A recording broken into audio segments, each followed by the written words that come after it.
Board पूरा आ जाएगा। Hello, good evening बच्चे। Good evening sir. साउंड कर दो।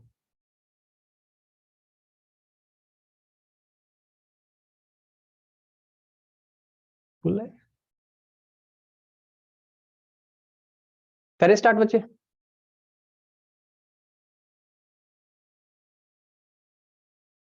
Yes sir. Okay, so last time हमने स्टार्ट किया था कंसंट्रेशन टर्म्स,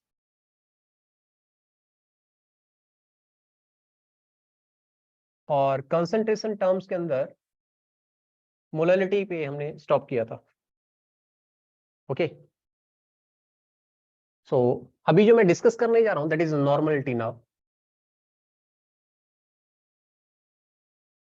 तो नॉर्मलिटी जिसको हम डिनोट करते हैं कैपिटल एन से, हम किसे नोट करेंगे? कैपिटल एन से। और व्हाट इज नॉर्मलिटी, इसका यूनिट में नॉर्मली बता रहा हूं पहले। This is equivalence of solute,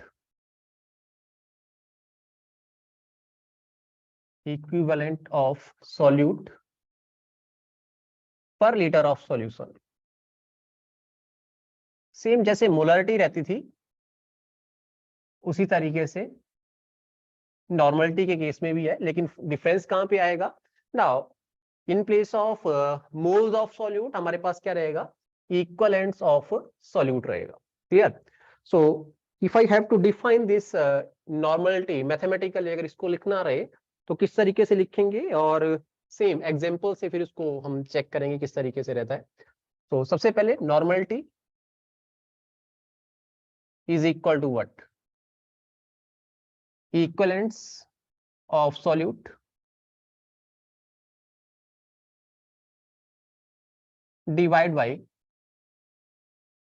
volume of solution in liter. Volume of solution in liter. Okay, लेकिन अब यहाँ पे समझने वाली बात है कि अगर मैं यहाँ पे दोनों को कंपेयर करूं, किसको? मोलरिटी हमारे पास क्या होती थी? Number of moles. तो नंबर ऑफ मोल्स निकालना इजी था। कैसे करते थे? मास of solute divide bye molecular mass, और नीचे क्या रहता था? Volume of solution. दोनों को कंपेयर करेंगे तो इजी रह जाएगा हमारे लिए। अब यहाँ पे क्या है? Equivalents of solution. प्रॉब्लम कहां पे आ गया? What is equivalents of solution? पता है किसी को what is equivalent of solution? Yes, equivalents of solute, sorry, equivalents of solute क्या चीज होती है पता है?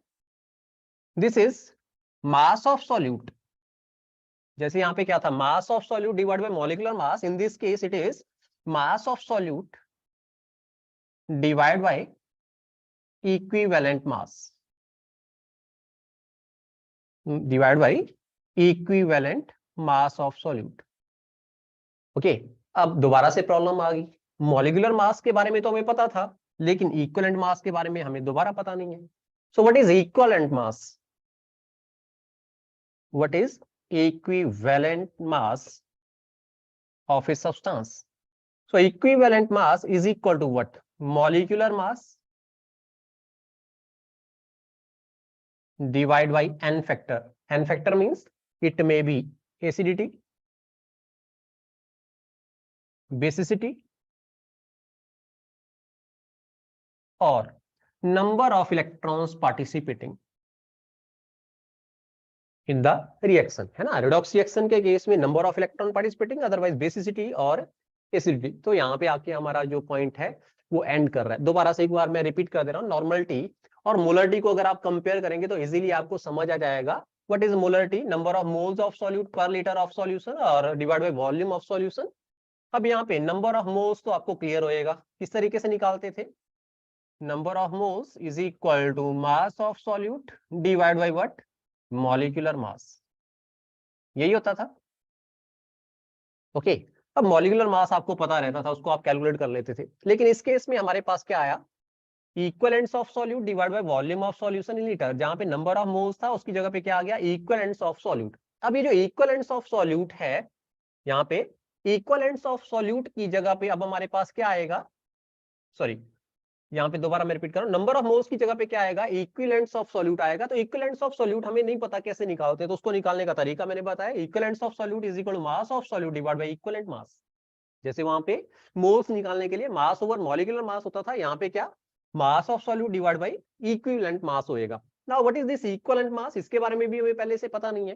तो equivalent mass is equal to what, molecular mass divide by acidity और बेसिसिटी और number of electron. It will depend which component you are taking, it is acid, it is base, it is salt, it is oxidising और reducing agent, उसके basis के ऊपर आपके पास क्या equivalent mass आप calculate करते हैं। एन फैक्टर भी इसको हम नॉर्मली सिंगल उसमें बोलेंगे। सो अगर ये चीज आपको क्लियर हो गया यहाँ तक, अब यहाँ पे मैं थोड़ा आपको क्लैरिटी दे दे रहा हूँ किसके बारे में, बेसिसिटी और एसिडिटी के बारे में, और फिर ऑक्सैलिक एसिड का एग्जांपल लेके हम इसको अंडरस्टैंड करेंगे। सो व्हाट इज बेसिसिटी, किसी को पता है what is basicity? Yes, what is basicity? हाँ जी, what is basicity? Any idea? Simple, it is defined for acid. Basicity किसके लिए डिफाइन करी जाती है? एसिड के लिए डिफाइन करी जाती है। जैसे this is number of replaceable hydrogen, what it is, number of replaceable hydrogen atom, कितने हाइड्रोजन को आप रिप्लेस कर सकते हैं उस एसिड में से, उसको बोलेंगे इसकी बेसिसिटी। फॉर एग्जांपल HCl, जब सोडियम हाइड्रोक्साइड के साथ ये रिएक्ट करेगा, क्या प्रोडक्ट आएगा आपके पास, you will be having NaCl and water. तो मतलब क्या, ये जो हाइड्रोजन है, सिंगल एक हाइड्रोजन यहां से रिप्लेस करा जा सकता है, इसीलिए इसकी बेसिसिटी कितनी होगी, in this case the basicity is 1। What about sulphuric acid, ये क्वेश्चन रहता है आपको इनऑर्गेनिक में से ना, बेसिसिटी कैलकुलेट करने के लिए। सल्फ्यूरिक एसिड के केस में बेसिसिटी कितना रहेगा, number of replaceable hydrogen is 2, तो बेसिसिटी विल बी 2 अगर नॉर्मली अगर हम बात करें। या फिर आपके पास अगर रिएक्शन दे रखा है, कभी कभी क्या करता है वो रिएक्शन लिख के दे देता है, फिर पूछता है कि बेसिसिटी ऑफ सल्फ्यूरिक एसिड कितना होएगा रिएक्शन में, है ना। जैसे ये रिएक्शन लिख दिया, मान लो क्या, H2SO4 plus NaOH giving what, NaHSO4 and water. अब अगर आपसे पूछ ले कि इस रिएक्शन के अंदर सल्फ्यूरिक एसिड की बेसिसिटी कितनी है, तो आपका आंसर अलग होएगा, कितना, only 1 hydrogen is being replaced, उसको सोडियम ने रिप्लेस किया, तो इसीलिए बेसिसिटी कितना होएगा, 1 होएगा सल्फ्यूरिक एसिड का। अदरवाइज अगर हम यहाँ पे क्या लिख लें, सोडियम सल्फेट Na2SO4, तो कितना हो जाएगा बेसिसिटी, 2। ओके, आई थिंक आपको क्लियर हो गया basicity. In the same manner there is acidity, in the same manner there is acidity. Acidity is defined for what, for base. Okay, opposite है, acidity base के लिए define करते हैं और basicity किसके लिए डिफाइन करते हैं, एसिड के लिए। सो एसिडिटी कैसे डिफाइन करेंगे, सिंपली सोडियम हाइड्रोक्साइड जैसे है, number of replaceable hydroxyl ion, कितने हाइड्रोक्सिल आयन जो कि बेस के अंदर रिप्लेस करे जा सकते हैं, उसको बोलेंगे क्या, इसकी एसिडिटी। क्लियर, तो यहाँ पे एक OH है। अगर मैं कैल्शियम हाइड्रोक्साइड की बात करूं, CaOH twice, so number of replaceable hydroxyl कितने हैं, 2, तो इसकी बेसिस एसिडिटी कितनी होगी, 2, इसकी 1, इसकी 2। अगर मैं एल्यूमिनियम हाइड्रोक्साइड की बात करूं, AlOH thrice, what will be the basicity, sorry acidity, this will be 3। सो इस तरीके से आप एकदम से आंसर कर सकते हैं about basicity, about acidity. Simply molecular mass, sorry molecular mass को डिवाइड करेंगे किससे, एसिडिटी से, बेसिसिटी से, या नंबर ऑफ इलेक्ट्रॉन। ये आएगा केस आपका ऑक्सीडाइजिंग एजेंट और रिड्यूसिंग एजेंट के केस में, रिडॉक्स रिएक्शन के केस में ये रहेगा। आगे जब हम पढ़ेंगे इसको, उस दौरान हम करेंगे डी एंड एफ ब्लॉक के अंदर कि नंबर ऑफ इलेक्ट्रॉन किस तरीके से, या charge on the metal ion है। सो यहाँ तक शायद आपको क्लियर हो गया। अब मैं यहाँ पे एग्जाम्पल लेने जा रहा हूँ ऑक्सैलिक एसिड का। किसका एग्जाम्पल लूंगा, ऑक्सैलिक एसिड। और कल की तरह फिर मैं आपको एक शॉर्टकट ट्रिक दूंगा कि नॉर्मल सॉल्यूशन किस तरीके से बनता है और कैलकुलेशन किस तरीके से इजीली आप कर सकते हैं। So example is of oxalic acid. Late us discuss a problem. एक क्वेश्चन को हम डिस्कस करते हैं, वहां से हमें क्लैरिटी आएगा कि नॉर्मलिटी क्या चीज होती है। ओके, आपको लेबोरेटरी में बोल दिया, क्या बोल दिया, that you have to prepare 1 normal solution of oxalic acid having volume 1 litre. 1 normal solution of oxalic acid, कितना वॉल्यूम होना चाहिए इसका, 1 लीटर। जो टोटल सॉल्यूशन हो, volume must be 1 litre and concentration कितना होना चाहिए, 1 नॉर्मल होना चाहिए। ओके, अगर ये आपसे पूछ लिया तो सिंपल सी क्वेश्चन क्या है, how much oxalic acid is required to prepare this much concentration, ये क्वेश्चन है। करें स्टार्ट। तो कैसे सॉल्व करोगे, सिंपली फॉर्मूला देख लो, normality is equal to what, normality is equal to what, same भाई, equivalents of solute divide by what, volume of solution in litre, volume of solution in litre. अब equivalents कैसे निकालते, mass divide by equivalent mass, तो यहां पे लिख दे रहा हूं x gram, that is mass of solute, जो कि मेरे को निकालना है। ओके, और इक्विवेलेंट मास कितना होता है इसका, तो इक्विवेलेंट मास निकालने के लिए बाद में बात करते हैं। Divide by what, volume of solution, वो 1 लीटर है। तो अब इक्विवेलेंट मास कैसे निकालते हैं उसको बात करते हैं। So this is oxalic acid, you know, ethane dioic acid, COOH dot 2H2O. This is ethane dioic acid. इसमें नंबर ऑफ रिप्लेसेबल हाइड्रोजन कितने हैं, 2 हैं, तो इसीलिए ऑक्सैलिक एसिड की बेसिसिटी कितनी होगी, 2। अब मैंने निकालना है इसका equivalent mass, what is equivalent weight or equivalent mass of oxalic acid, you know, equivalent mass is equal to what, molecular mass divide by basicity. अब ये तो आपको याद होएगा, what is the molecular mass of oxalic acid, yesterday we have discussed about this, this is 126 divide by 2, कितना आएगा, 63 equivalents. समझ आ गया बच्चे, यहां तक क्लियर है। Equivalent mass of this oxalic acid is 63 equivalents per mole. हाँ जी, क्लियर है। Yes sir. Okay good. So अगर इक्विवेलेंट मास आपको पता चल गया, अगला काम क्या है, यहाँ पे पुट करना इक्विवेलेंट मास की वैल्यू कितना, 63 इक्विवेलेंट्स पर मोल करके आप लिख सकते हैं ना, इन दिस वे।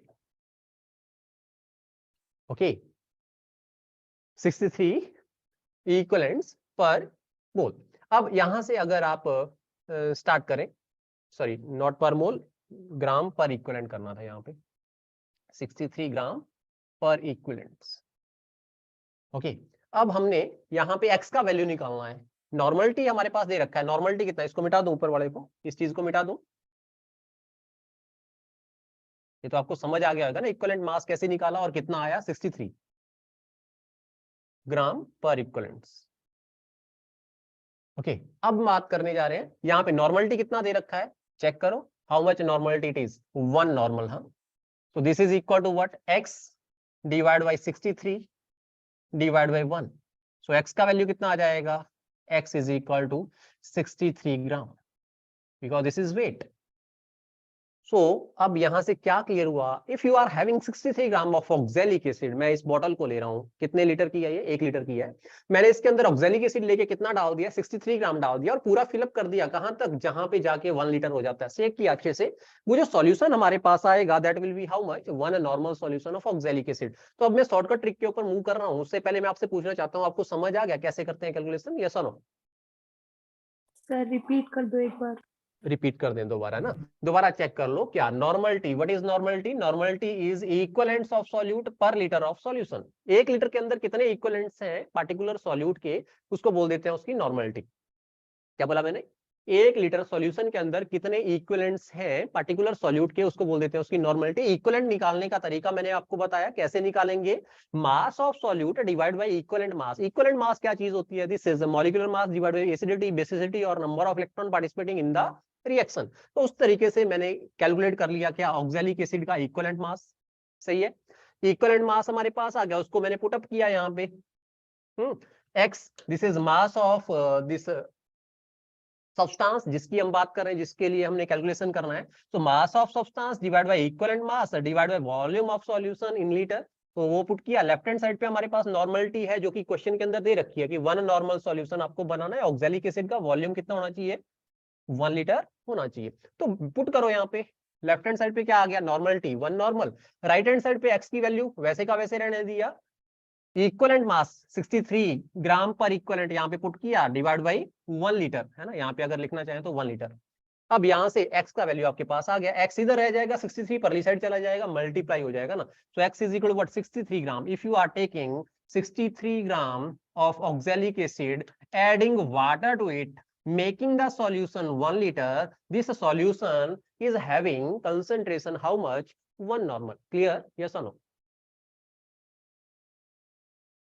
हाँ बच्चे, अभी क्लियर हुआ कि नहीं? Yes, sir. Okay good. So further मैं बात करने जा रहा हूँ अब शॉर्टकट ट्रिक की, है ना. किसकी बात करूंगा? ऑक्सैलिक एसिड के लिए शॉर्टकट ट्रिक बता रहा हूँ, या किसी भी सब्सटेंस के लिए शॉर्टकट ट्रिक बता रहा हूँ कि नॉर्मल कंसंट्रेशन किस तरीके से. Yesterday we have discussed about molar concentration. Shortcut trick उसमें दिया था मैंने, सेम शॉर्टकट ट्रिक यहाँ पे आपको दिए जा रहा हूँ. चेक करना यहाँ पे ऑक्सैलिक एसिड जिसका इक्विवेलेंट वेट कितना है? 63 ग्राम, सॉरी इक्वल ग्राम पर equivalent. Sir this is the equivalent weight. Now whatever is the equivalent weight of the substance, if you take that much mass of substance and make it 1 liter, that is 1000 ml, then this is how much? 1 normal solution. इसकी concentration कितना रहेगा? 1 normal. Should I repeat? What is the equivalent mass of substance? उतना weight अगर आप लेके उसको 1 litre बना देते हो पानी मिक्स करके, तो वो जो concentration आपके पास बनेगा कितना बनेगा? 1 नॉर्मल बनेगा. क्लियर है? अब मेरे को 1 नॉर्मल नहीं चाहिए, कितना चाहिए? I need 0.1 normal. वॉल्यूम कितना चाहिए? सेम 1 लीटर और 1000 ml. आई नीड 1 लीटर और 1000 ml solution. How much oxalic acid I must use? कितना ऑक्सैलिक एसिड मेरे को लेना पड़ेगा? Yes please. 6.3 gram. Yes very good. 6.3 gram. Same is the case as yesterday it was. क्या ये 10, sorry not 10, यहाँ पे कंसंट्रेशन कितना बोला उसने? 10 टाइम है बोला. मेरे को इसके कंपैरिजन में 10th पार्ट टेस्ट चाहिए, तो हमने क्या किया? जितने चम्मच पहले डाल रहे थे उसके कंपैरिजन में 10th पार्ट हमने डाल दिए. पहले 10 चम्मच डाल रहे थे, अब कितना? 1 चम्मच डालेंगे. 10 चम्मच के अंदर 63 ग्राम वेट आ रहा था, 1 चम्मच में कितना आएगा? 6.3 ग्राम आएगा. So let us discuss 0.01 normal. Okay, so कितना quantity total? 1000 ml, that is 1 litre. So कैसे करेंगे? How much quantity? 0.63. Very good. 0.63 gram. Let us change the volume now. क्या करते हैं अब? वॉल्यूम को चेंज कर लेते हैं. करें? सो मेरे को चाहिए तो 1 नॉर्मल, लेकिन वॉल्यूम कितना चाहिए? I need now 500 ml only. कितना चाहिए मेरे को? 500 ml, that is 1/2 litre. So can you say about the amount of this oxalic acid required?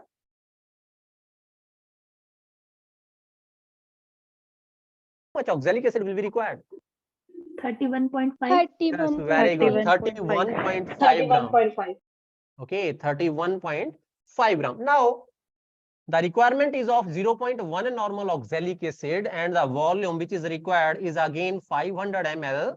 That is 1/2 liter, and you know the amount of oxalic acid required, that is how much? 3.15. Very nice, very nice. Okay, last one, I am having 0.01 normal concentration I require. Again the volume which is required is 500 ml, that is 1/2 liter. The question is how much mass? 0.315. Very good, very good. Okay, so now the concentration terms up to normality, I think it is clear up to clear to you, है ना? Otherwise the recorded lecture will be there, you can see again, and if there is some problem you can ask. Okay, अगर कोई problem रहेगा आप मेरे को दोबारा से रिपीट करवा सकते हैं, लेकिन फिर भी अगर आपको इसी में थोड़ा बहुत दिक्कत आ रहा है आप रिकॉर्डेड लेक्चर चेक कर सकते हैं. ओके, क्लियर है?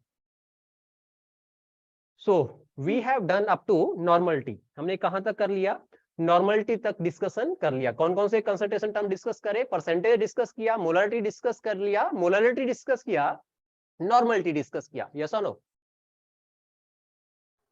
Yes, sir. Okay, now next one we are having, that is this mole fraction. What is the next concentration term? Mole fraction. So what is a mole fraction? It is denoted by X otherwise. Okay, so let us consider I am having two component. One component is A and another component is B. एक component आपके पास A है, दूसरा component क्या है? B है. For A, number of moles of A is Na, and for B component, number of moles of B is Nb. है ना? Number of moles आपको पता चल गया होगा. Mass of substance divided by molecular mass आप करेंगे तो आपके पास क्या आ जाएंगे? मोल्स आ जाएंगे. तो लेट अस कंसीडर मेरे पास एक मिक्सचर था, एक सॉल्यूशन था जिसके अंदर दो कंपोनेंट थे, एक था ए कंपोनेंट, एक था बी कंपोनेंट. अगर आपके पास ये दो कंपोनेंट हैं, एक कंपोनेंट के नंबर ऑफ मोल्स कितने हैं Na, दूसरे के नंबर ऑफ मोल्स कितने हैं Nb। अब अगर आपसे कोई पूछे कि भाई क्या फ्रैक्शन, किसका फ्रैक्शन, किस टर्म में फ्रैक्शन, मोल फ्रैक्शन है ना। Fraction normally you know I think, क्या ये मेरे पास एक बॉक्स है, इसको मैंने क्या किया, हाफ डिवाइड कर दिया, इस तरीके से दो हिस्सों में डिवाइड कर दिया, तो इसमें this is 1/2 fraction, this is 1/2, ये आधा हिस्सा है, ये आधा हिस्सा, इसी तरीके से होता है। टोटल 1 अगर हम इसको लें, टोटल बॉक्स इज 1, तो ये आधा इसका हिस्सा हो गया, ये आधा इसका हिस्सा हो गया। इसी तरीके से ये जो मोल फ्रैक्शन होता है ये भी हम इसी तरीके से डिफाइन करते हैं। कैसे, टोटल और वो जो एक पोर्शन आप ले रहे हैं उसको डिवाइड करेंगे टोटल से, काम खत्म। देखें तो यहाँ पे टोटल नंबर ऑफ मोल्स कितने होंगे, it will be Na plus Nb, yes और नो। अब मान लो आपको मोल फ्रैक्शन ऑफ A निकालना है, कैसे निकालोगे, number of moles of A divide by what, number of moles of A and number of moles of B, yes or no? This is the relation for mole fraction of A. इसी तरीके से relation for mole fraction of B will be how much, number of moles of B divided by total number of moles, Na plus Nb. Easy है कि नहीं? हाँ बच्चे, सही है कि नहीं? Yes, sir. Okay. Now if there is a question, normally पूछा जाता था काफी टाइम पहले, फिर भी मैं दोबारा एक बार रिपीट करवा दे रहा हूँ। क्या, if there is question that XA plus XB will be how much? What is your answer? What is your answer? XA plus XB किसके बराबर होएगा, कोई idea?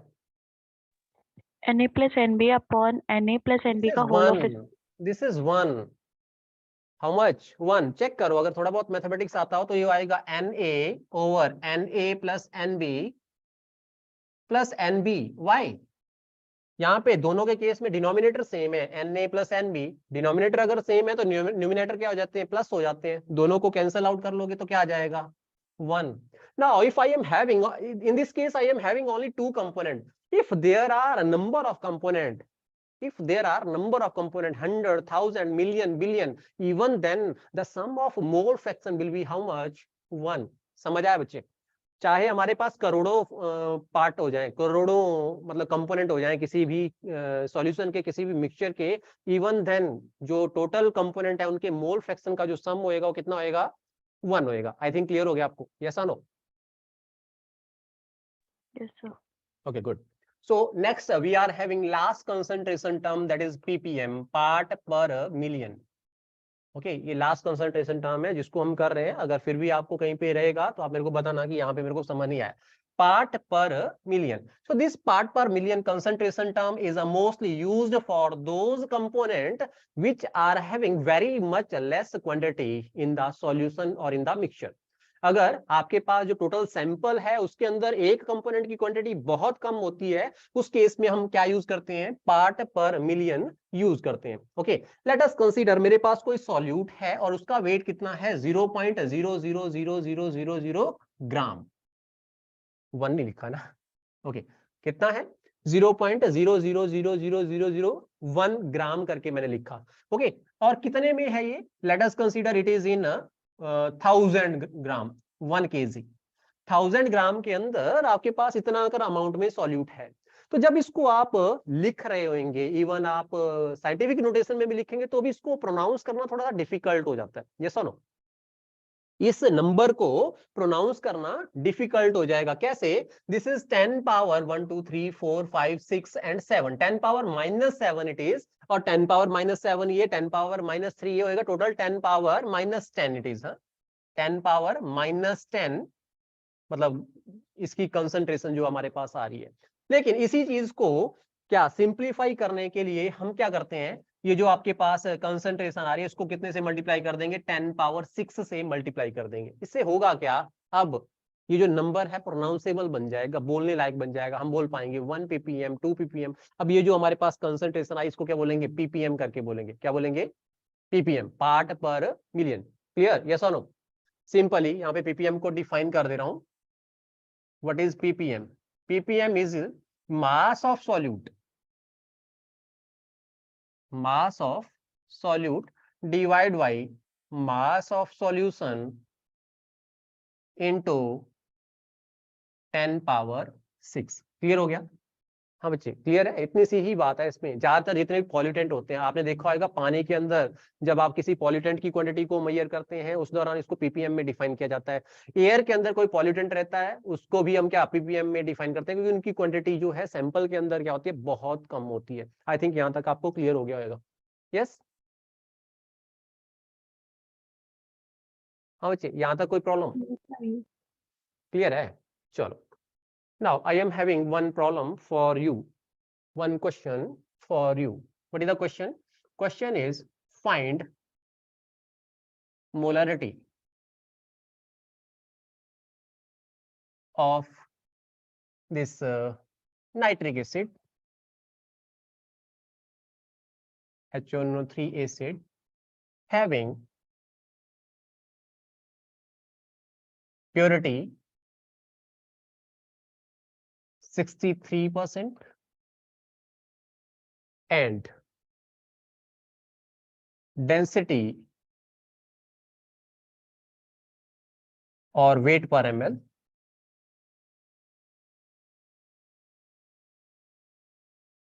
1.35 gram per ml.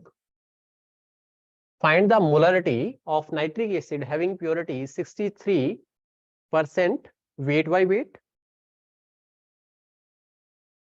and density or weight per ml 1.35 ग्राम पर ml। जल्दी से करेंगे बच्चे और मेरे को आंसर बताएंगे। What is your answer?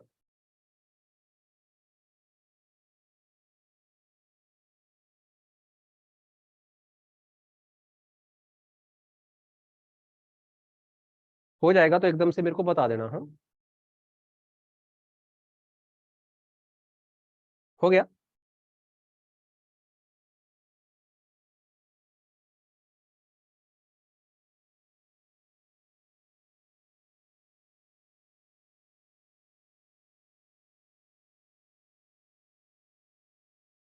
हाँ बच्चे हो गया। What is your answer? Visible है स्क्रीन या नहीं?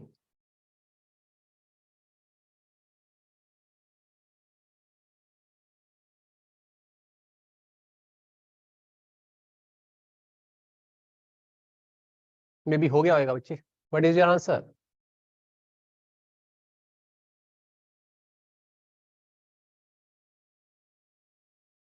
वैसे ही नंबर बता दो मेरे को, सॉल्व करने की जरूरत नहीं है।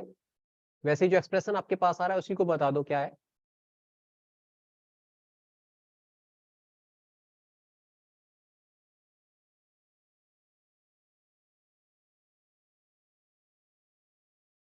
आ जाएगा बच्चे, नहीं आएगा? सर 135.5 नो, इतना नहीं आएगा बच्चे। 13.5 यस इसके चांसेस हैं। चलो देखें कैसे सॉल्व करेंगे। कल फॉर्मूला दिया था, किसको याद है formula for liquid? purity into weight per mole upon yes, molecular mass one is purity into wait पर ml है बच्चे, नॉट मोल है ना, वेट पर into ml, that is density. Okay, multiply by divide by molecular mass. Okay, put up करो values. Purity कितना है 63, wait पर ml कितना है 1.35, multiply by 10 divide by molecular mass कितना दे रखा है, कितना होता है इसका नाइट्रिक एसिड का 63 yes. हाँ नाइट्रोजन की वजह से 14 आएगा और हाइड्रोजन की वजह से 1 आएगा, ऑक्सीजन की वजह से 16, एक की वजह से आना, 3 की वजह से कितना 48 है ना। दिस इज 63 ग्राम पर मोल। तो 63 से 63 कैंसिल हो जाएगा, आंसर विल बी 13.5 मोलर। सही है? तो मैंने इसीलिए आपको यहाँ पे ये परसेंटेज प्योरिटी भी 63% दिया ताकि कैलकुलेशन करना इजी हो जाए। जल्दी आना चाहिए था आंसर आपका, लेकिन थोड़ा डिले कर दिया। मे बी आपने चेक किया होगा जाके फॉर्मूला, फिर जाके किया होगा ना। यस और नो? Yes sir. ओके ठीक है, लेकिन इसको याद कर लो है ना। फॉर्मूला नॉर्मल है, प्योरिटी मल्टीप्लाई बाय वेट पर ml multiply by 10 divide by molecular mass है ना। ऊपर सारी चीजें लिखनी है, नीचे अकेला कौन रखना है, मॉलिक्यूलर मास। समझ आ गया? करें आगे। Next we are having this law of chemical combination. 1 second.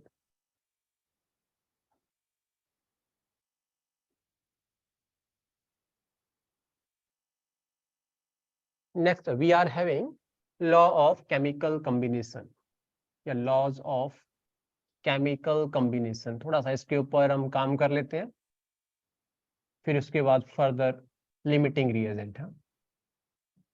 Law of chemical combination.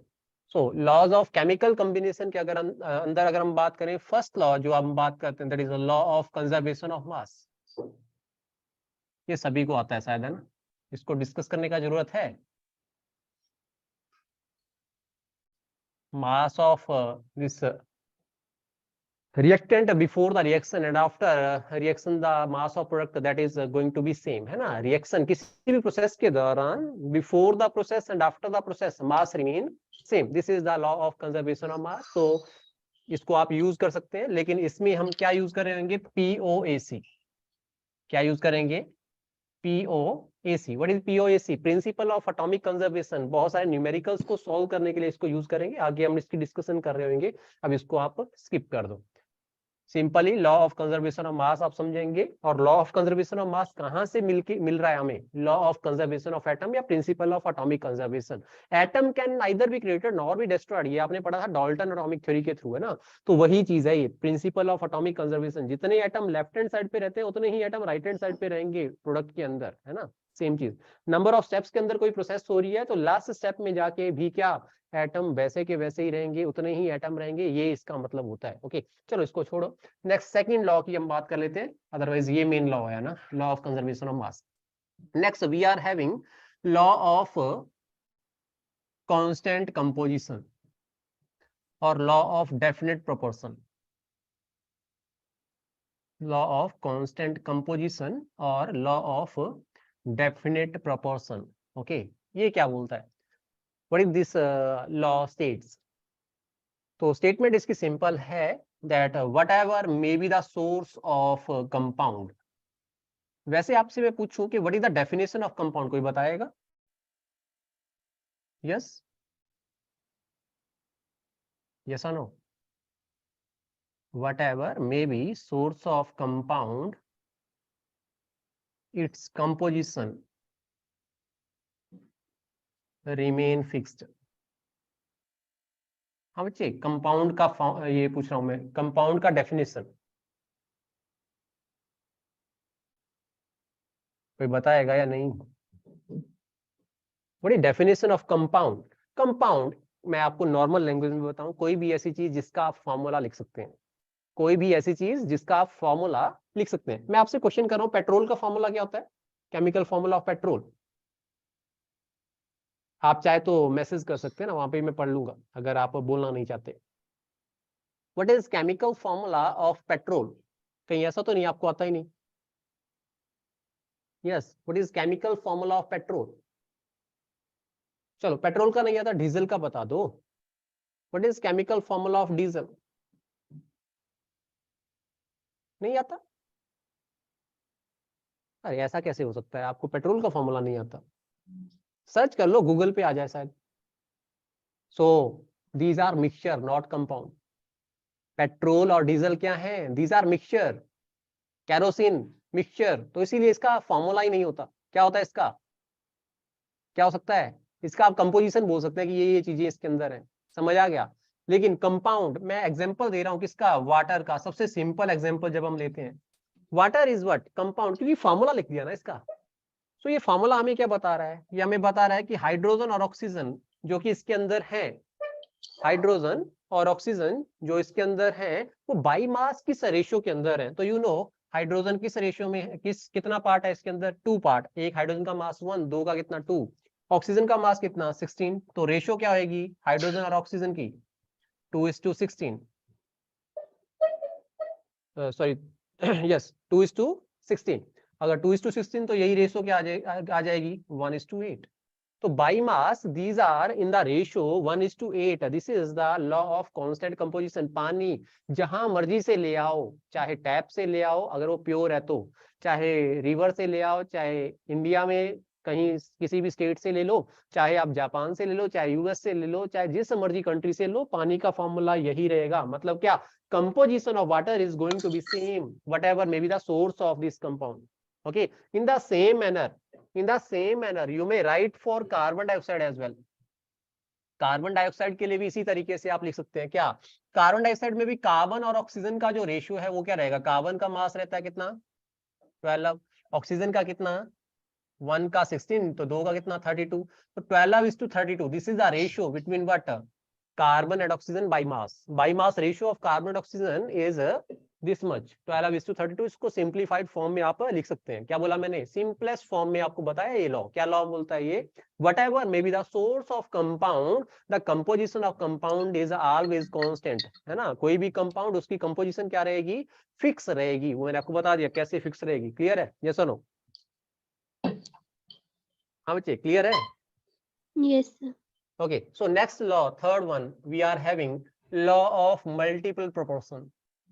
मैं इनको क्यों करवा रहा हूँ? रीजन बीइंग, कभी कभी एग्जामिनर ना बहुत लो लेवल पे जाके पेपर डाल देता है ना? कोई क्वेश्चन ऐसा उठा देगा जिसको बच्चे ने स्किप करा होगा, और वो ये पोर्शन है। क्या लॉज को कभी कभी हम क्या कर देते हैं? स्किप कर देते हैं कि यार यहाँ से कौन पूछेगा, है ना? और वहां पे जाके दे रखे होंगे 4 आपके पास एग्जाम्पल, पूछा जाएगा कि इसमें कौन सा लॉ जो है वो अप्लाई हो रहा है। ठीक है, तो law of multiple proportion we are discussing. Law of multiple proportion. So what is the law of multiple proportion? इसको अगर आप समझना चाहते हैं, यहाँ पे सिंपल ही आप कार्बन डाइऑक्साइड और कार्बन मोनोक्साइड का एग्जांपल ले लो। This is carbon monoxide, this is carbon dioxide. Okay, carbon monoxide और कार्बन डाइऑक्साइड में कार्बन और ऑक्सीजन का रेशियो आप लिखते हो, this is 12:16। Here it is 12:32। Now, what this law states? This law states that if the mass of one of the component is going to be fixed, number one thing is that two elements atom can combine in different ratio to give a more than one compound. But if a mass of one of the component, one of the element is fixed, then the masses of other will be having a simple whole number ratio. क्या बोल रहा है? एक का मास अगर आपने fix कर दिया, फिक्स करने का मतलब क्या? एक जो कंपोनेंट है, एक जो एलिमेंट है, उसका मास आप उसके एटम का मास क्या लेंगे? सेम लेंगे। जैसे यहाँ पे इसमें भी 12 है और इसमें भी क्या है? 12। तो ये जो ऑक्सीजन है, इसके मास की जो रेशियो होगी आपस में, वो क्या आएगी? एक सिंपल होल नंबर रेशियो होगी। और आप देख सकते हैं ऑक्सीजन के साथ जो रेशियो है कितनी है? 16:32। This is 1:2। तो इस तरीके से this is the law of multiple proportion. Whenever these two elements are combining with each other to form more than one compound, if one component has the fixed mass, then the other component will be having the ratio by mass, a simplest whole number ratio. This is the law.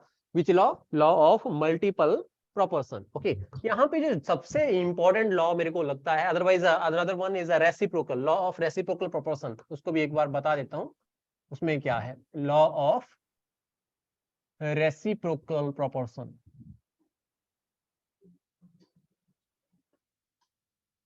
What is the law of reciprocal proportion? इसको आपने समझना है। Simply आपके पास 3 element हैं। हाँ, कितने element? 3 element. एक है हाइड्रोजन, एक है कार्बन और एक है ऑक्सीजन। ठीक है, एक है हाइड्रोजन, एक है कार्बन और एक है ऑक्सीजन। कार्बन हाइड्रोजन के साथ जब बॉन्ड बना रहा है, कंपाउंड बना रहा है, CH4 फॉर्मूला उसका है। हाइड्रोजन ऑक्सीजन के साथ जब कंपाउंड बना रहा है, H2O उसका फॉर्मूला है। अगर मैं आपसे पूछूं कि कार्बन जब ऑक्सीजन के साथ बॉन्ड बनाएगा, उसका फॉर्मूला क्या होएगा? अगर यहीं से निकालना हो तो उसके लिए आपको क्या करना रहेगा? यहाँ पे हाइड्रोजन का पार्ट कितना है? 2। ऑक्सीजन का पार्ट कितना है? 16। यहाँ पे हाइड्रोजन का पार्ट कितना है? 4। कार्बन का पार्ट कितना है? 12। सही है? क्या बोला मैंने? आपने क्या किया? सिंपली ये देखा कि ये दो एलिमेंट हाइड्रोजन और ऑक्सीजन आपस में कंबाइन कर रहे हैं। फॉर्मूला क्या बन रहा है? H2O। They are combining in a ratio 2:16, that is 1:8। यहाँ पे अगर हम बात करें, कार्बन हाइड्रोजन के साथ जब कंबाइन कर रहा है तो किस रेशियो में कंबाइन कर रहा है? 12:4 रेशियो के अंदर कंबाइन कर रहा है। लेकिन अगर आप क्या करें, ये जो हाइड्रोजन जो कि इन दोनों के साथ कंबाइन कर रहा है, इसका मास फिक्स कर दें। क्या करते हैं? इसका मास फिक्स कर दें। What is the meaning of fixing the mass? दोनों के केस में मास को अगर बराबर कर दें। बराबर करने का तरीका क्या आएगा? यहाँ पे 2 आ रखा है ना, इसको 4 करना है। कितने से मल्टीप्लाई करोगे? रेशियो जब भी आएगी, हमारे पास रेशियो है 2:16। मेरे को 2 को 4 करना है तो 16 कितना हो जाएगा? 32। यस और नो? अगर मैंने रेशियो को बराबर रखना है, अगर मैं इसको डबल कर रहा हूं तो इसको भी डबल करना पड़ेगा ना, तो वही मैंने किया। यहाँ पे 2 की जगह पे क्या लिख दिया 4, और इधर 16 की जगह पे क्या लिख दिया 32। So I have fixed the mass of hydrogen for both the combination. Then the ratio of carbon and oxygen in its compound I can find. कैसे रहेगा? It will be in the ratio 12:32. The ratio will be 12:32, a simple whole number ratio again. समझ आ रहा है कि नहीं? और 12:32 formula क्या आ गया? Carbon 1 part, oxygen 2 part. This is the formula. आप फॉर्मूला निकाल सकते हैं इससे।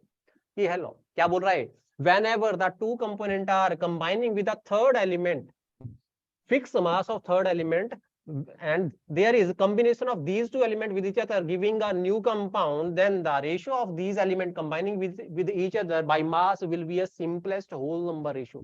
जब दो एलिमेंट एक तीसरे एलिमेंट के साथ कंबाइन कर रहे हैं, है ना, और क्या बना रहे हैं? कंपाउंड बना रहे हैं फिक्स मास ऑफ एलिमेंट के साथ। फिक्स मास ऑफ एलिमेंट कौन सा लिया यहाँ पे? हाइड्रोजन। ओके, तो उसके साथ जब ये एलिमेंट कंबाइन कर रहे हैं, कॉम्बिनेशन के दौरान जो इनका मास है थर्ड कंपाउंड के अंदर, जो कि ये आपस में मिक्स करने के बाद, आपस में कंबाइन करने के बाद बना रहे हैं, वहां पे इनके एलिमेंट्स का जो रेशियो रहेगा by mass, that will be a simple whole number ratio. और आप देख रहे हैं कितना आ रहा है 12:32, जिसको हम यहीं से निकाल दे रहे हैं। अकेला आपने मास को फिक्स किया, मास को फिक्स किया तो रेशियो आपके पास आ जाएगा, और वहां से आपके पास केमिकल फॉर्मूला भी आ रहा है। नेक्स्ट लॉ के ऊपर मैं मूव कर रहा हूं, that is Gay Lussac's law of combining gaseous volume. Gay Lussac's law of combining gaseous volume.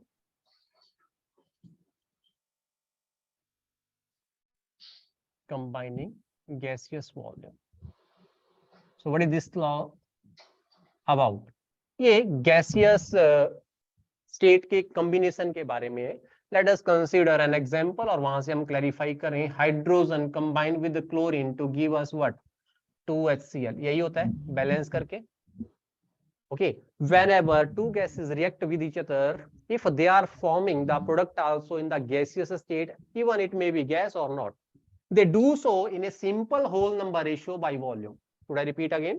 Whenever two gases react with each other, they do so in a simple whole number ratio by volume. So, जैसे मैंने यहाँ पे बात करी, hydrogen और chlorine जब combine करेंगे आपस में, तो वो कैसे कंबाइन करेंगे? एक सिंपल होल नंबर रेशियो में कंबाइन करेंगे। लेकिन वो जो रेशियो होगी किसके बीच में होगी? उनकी वॉल्यूम के बीच में। और जो वॉल्यूम की रेशियो निकलेगी वो यहाँ से निकलेगी, किससे? स्टोइकियोमेट्रिक कोएफिशिएंट इनको बोलते हैं। ये जो मैं नंबर लिख रहा हूँ इनको क्या बोलते हैं? Stoichiometric coefficient. So ratio between these two for combination will be what? One volume of hydrogen will combine with one volume of chlorine to give us what? 2 volume of HCl। समझ आ रहा है कि नहीं? By volume, the ratio between these reacting gases will be what? 1:1, है ना? ये और ये आपस में जब रिएक्ट कर रहे हैं, किस रेशियो में कंबाइन कर रहे होंगे? 1 वॉल्यूम इज टू 1 वॉल्यूम। मतलब क्या? अगर 1 लीटर हाइड्रोजन रहेगी तो 1 लीटर क्या रहेगी? क्लोरीन रहेगी। दोनों आपस में रिएक्ट करके और क्या बनाएंगे? 2 लीटर HCl बना देंगे। This is the simple law, that is Gay Lussac's law of combining gaseous volume. एक और मैं एग्जांपल इसके लिए ले लूं। Hydrogen react with oxygen to give us what? Water. In which phase? Gaseous phase. Water कौन से फेज में बना? गैसियस फेज में बना। अगर इसको आप बैलेंस करें, कोई बैलेंस करेगा इसको? मैंने इसको 2 कर दिया, इसको 2 कर दिया, हो गया बैलेंस? यस और नो? तो ये भी गैसियस स्टेट में है, ये भी गैसियस स्टेट में है। अगर इसके लिए मेरे को यही लॉ स्टेट करना, कैसे रहेगा? 2 volume of this will react with 1 volume of this to give us 2 volume of water in gaseous phase, that is in vapour phase. समझ आ रहा है? क्या 2 लीटर हाइड्रोजन लोगे, 1 लीटर ऑक्सीजन लोगे, तो आपके पास क्या आएगी? 2 लीटर वाटर आएगा। This is the law. Clear? Whenever two gases react with each other, they do so in a simple whole number ratio by volume, है ना? With each other as well as with the product if it is in gaseous state, है ना? लेकिन case क्या है? वो जो product है वो गैसियस स्टेट में है, तभी आपके पास उसकी रेशियो भी आप होल नंबर रेशियो बोल सकते हैं। क्लियर है बच्चे यहां तक? Yes or no? Yes, sir. Okay, I am having another example. This is nitrogen reacting with hydrogen giving us ammonia, NH3, 2, 3. कोई बताएगा मेरे को what will be the ratio? What will be the ratio? इनकी आपस में जो ratio है combination की वो क्या रहेगी? 1 volume One. plus 3 volume Yes, is 1 equals to volume 2 of volume. nitrogen will react with the 3 volume of hydrogen to give us what? 2 volume of ammonia. Clear? The ratio will be 1:3:2. मतलब 1 litre nitrogen 3 litre hydrogen के साथ react करेगी और 2 litre क्या मिलेगा? Ammonia. Clear? Le Chatelier principle equilibrium chapter के अंदर discuss करेंगे, वहां पे इनकी रिक्वायरमेंट आएगी दोबारा से। So if it is clear, next we are having Avogadro law. What we are having? Avogadro hypothesis or Avogadro law simply. Do you know about this? What is Avogadro law? How much? So Avogadro law states that equal volume of all the gases, equal volume of all gases at same condition, similar condition you may write, at similar condition of temperature and pressure, at similar condition of temperature and pressure have same number of molecule, same number of molecules. Clear? This is the thing. Should I repeat again? क्या बोला? Equal volume of all the gases at similar condition of temperature and pressure have same number of molecule. मेरे पास एक container है, इसके अंदर 1 litre hydrogen है। कितनी है? 1 लीटर हाइड्रोजन। एक दूसरा कंटेनर है और इसके अंदर भी क्या है? 1 लीटर नाइट्रोजन है। अब हाइड्रोजन नहीं, ओके। एक और कंटेनर है जिसके अंदर क्या? 1 लीटर अमोनिया है, not nitrogen not hydrogen. Condition सभी में क्या? Same condition of temperature and pressure, है ना? STP ही लिख दे रहा हूँ, similar condition of temperature and pressure. Temperature भी सेम है, प्रेशर भी सेम है, तीनों के लिए। 1 लीटर ये है, 1 लीटर ये है, 1 लीटर ये है। लेट अस कंसीडर, इसके केस में नंबर ऑफ मॉलिक्यूल्स कितने हैं? n। इसके केस में कितने होंगे? n। इसके केस में भी कितने होंगे? n। Whatever may be the gas, कोई भी गैस हो, सभी गैसेस के केस में नंबर ऑफ मॉलिक्यूल सेम होंगे, बशर्ते क्या? उनकी वॉल्यूम सेम होनी चाहिए at similar condition of temperature and pressure. I think clear हो गया? यस और नो? हाँ बच्चे, क्लियर है? Yes, sir. पक्का? तो अगर मैं आपको एक क्वेश्चन दूं, न्यूमेरिकल दूं, है ना? ऑक्सीजन गैस, उसका वॉल्यूम है 10 लीटर। नाइट्रोजन गैस, उसका वॉल्यूम है 30 लीटर। इसमें similar condition of temperature and pressure, not standard condition, similar condition of temperature and pressure में नंबर ऑफ मॉलिक्यूल n है, तो इसके अंदर नंबर ऑफ मॉलिक्यूल्स कितने होंगे? हाँ बच्चे, सर n ही होंगे। It will be 3n। Sir. It will be 3n। Clear? 10 litre के अंदर n मॉलिक्यूल है तो इसका 3 टाइम वॉल्यूम है ना। ठीक है? सो अभी के लिए इतना ही, बाकी हम कल वाले सेशन में डिस्कस करेंगे। अभी मैं मीटिंग एंड कर रहा हूँ, है ना? ठीक है बच्चे? कोई प्रॉब्लम रहेगा आप मैसेज कर सकते हैं ग्रुप के अंदर, या आपके पास नंबर रहेगा मेरा, वहां पे भी आप मैसेज कर सकते हैं। ठीक है? Okay sir. एंड कर दो। Thank you, have a nice time.